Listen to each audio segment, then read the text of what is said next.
Hello, I'm Cindy Porter and I'm a video creator for ColourArte. Today I'm going to do a Seaside acrylic pour using Primary Elements Art Pigments. For my paints today I'm mixing 1/8 to a half a teaspoon of Primary Elements Art Pigment into approximately 1 ounce of vivid clear enamel before adding Floetrol and water to a pouring cream consistency. I'm starting off with Almond Beige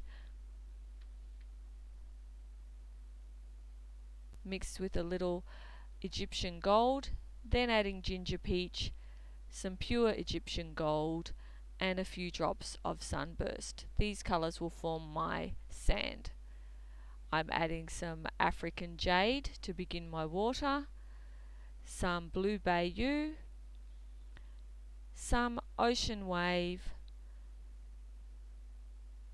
that doesn't want to come out of the cup so easily, and finally some Go Navy, a beautiful deep navy colour. These colours will form my sea. I'm going to take my palette knife to spread these over the whole surface of the canvas. I don't want any canvas showing through.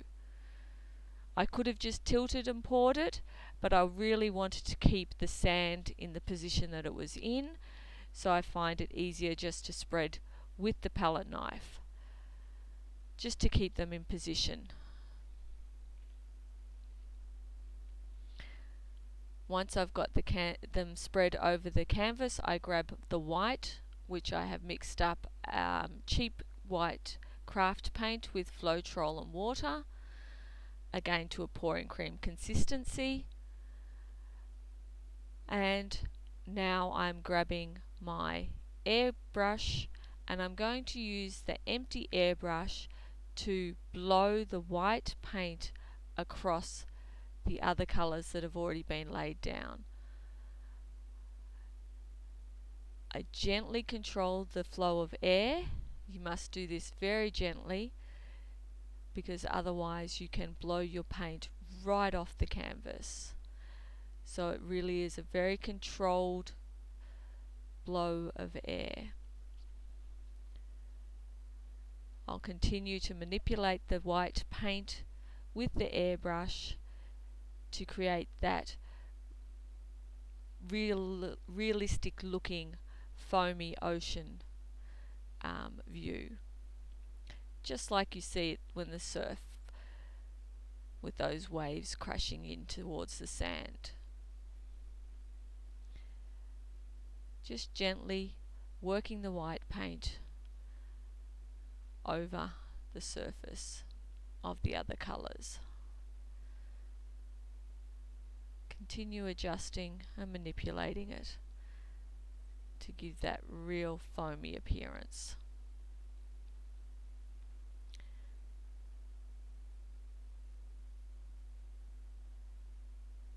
I noticed a couple of tiny air bubbles, so I blew them out with the airbrush. A little more manipulation.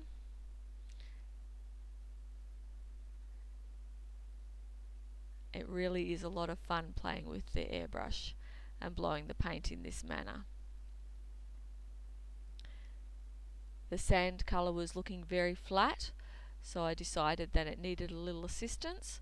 So I'm grabbing some Scarab Beetle and just putting a few little drops in. Scarab Beetle is a lovely brown colour with a slight green tinge to it.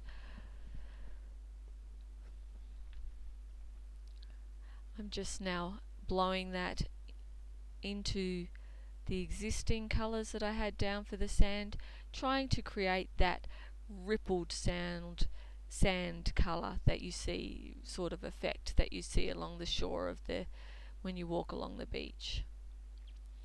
Adding a few more drops of the Almond Beige back into that colour.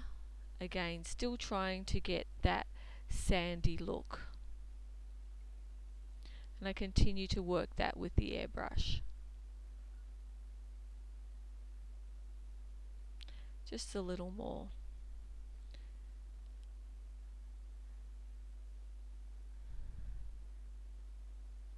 Once you get that airbrush in your hand, you don't want to stop playing with it.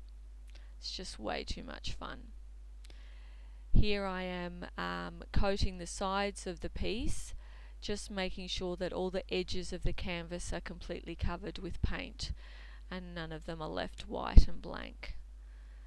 I've fast forwarded this so that we don't have to sit through the boring process. Once I turned the painting around, I decided that there wasn't quite enough white surf happening, so I've added a few more drops of white and again start manipulating that with the airbrush. And I keep blowing it in different directions to try and create that churned up appearance that the waves create.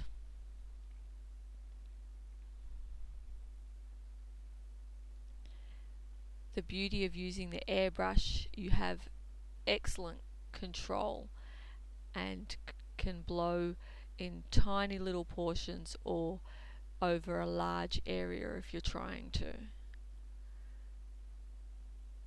Lets you be quite manipulative of the paint.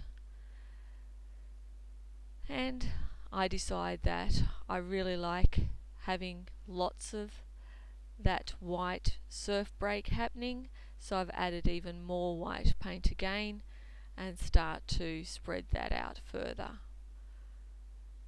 gently using the airbrush to push it.